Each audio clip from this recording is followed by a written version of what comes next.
নমস্কাৰ মৰমৰ ছাত্ৰ ছাত্ৰী আৰু বন্ধু বান্ধৱীসকল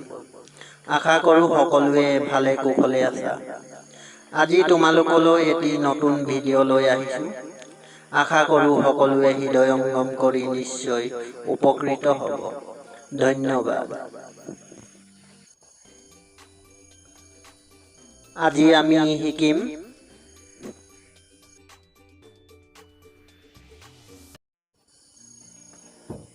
অসমীয়া স্বৰবৰ্ণ আৰু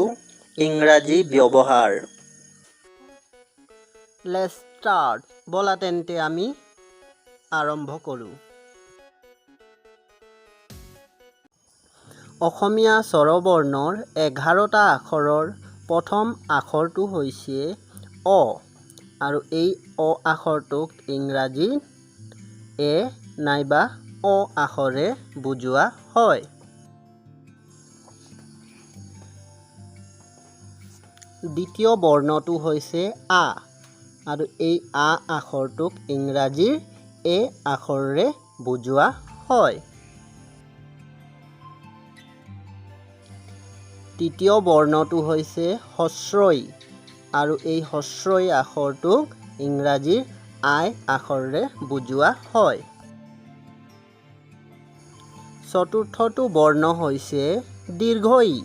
আৰু এই দীৰ্ঘই আখৰটোক ইংৰাজীৰ আই আখৰেৰে বুজোৱা হয়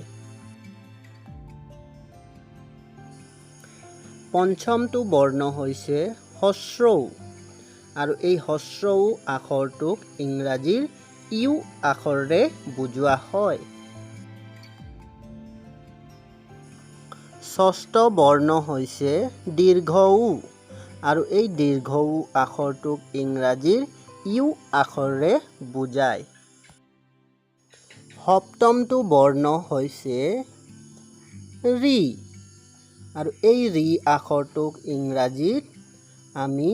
আৰ আই আখৰেৰে লিখিব পাৰোঁ অষ্টমটো বৰ্ণ হৈছে এ আৰু এই এ আখৰটোক ইংৰাজীৰ ই আখৰেৰে লিখিব পাৰি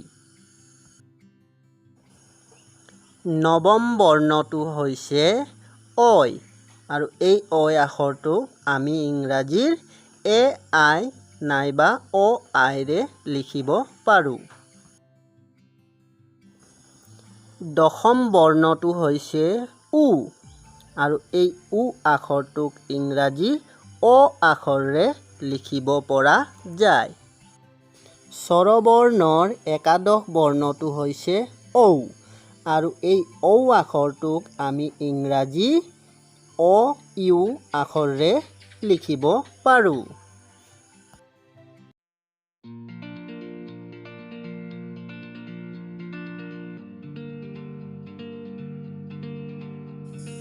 মৰমৰ ছাত্ৰ ছাত্ৰীসকল পৰৱৰ্তী ভিডিঅ'ত আমি অসমীয়া স্বৰচিহ্ন আৰু ইয়াৰ ইংৰাজী ব্যৱহাৰবিলাক ভালদৰে শিকিব চেষ্টা কৰিম